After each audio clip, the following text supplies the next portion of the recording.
I remember last year, I watched this convention back home. Because the airline ticket, I had just gotten started, and the airline ticket had gone so high that I ran out of time putting the money together. Because I never believed in the phrase, I can't afford it. They just ran out of time of putting the money together. And they're going to say something like, I watched this video and I couldn't hear all of the excitement that all of you heard. I didn't feel the heat of the fireworks and the lights like you felt. I didn't get to shake any of the hands, and I didn't get to go on stage and dance, and I didn't get to smell the success of the room, and I didn't even get to shake hands with all those new blue diamonds from Thailand and Malaysia. I didn't get to see and have an autograph from Jose Ardon, and I didn't get to stand and have my selfie taken with Blanca Secturis and John Secturis, and I didn't even get a chance to have Mr. Bernie Chua to sign my book. But all of you did. But ladies and gentlemen, for 2 days, I immersed myself into what I know and believe is going to be the largest and the most admired company in the world. And I said that next year,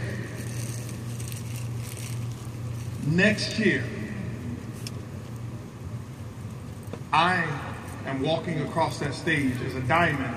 And ladies and gentlemen, I stand here before you today. I kept my promise. I kept my word. You mark my word. Many of you who just videotaped this segment. As a matter of fact, next year, this is what we're going to do, Eric. I want you to earmark this section. Because prior to them getting on stage, we're going to play this part of my talk before they come on stage.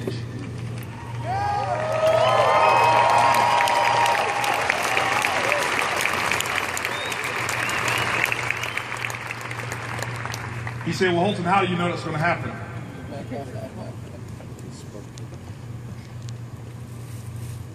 Because the things that you don't know, or the things that you haven't seen,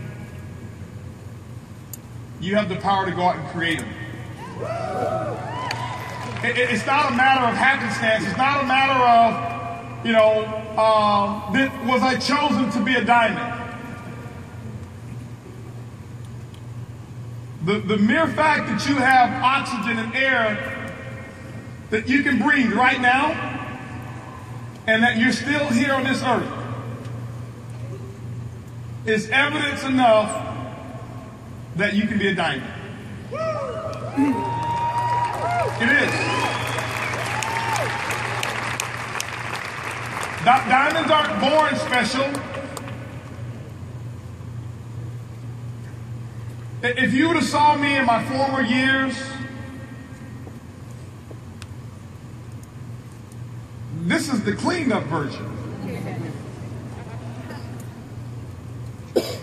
Nobody could have told, nobody would have told you that, oh, this guy, yeah, he's going to be speaking on stage to tens of thousands of people every year.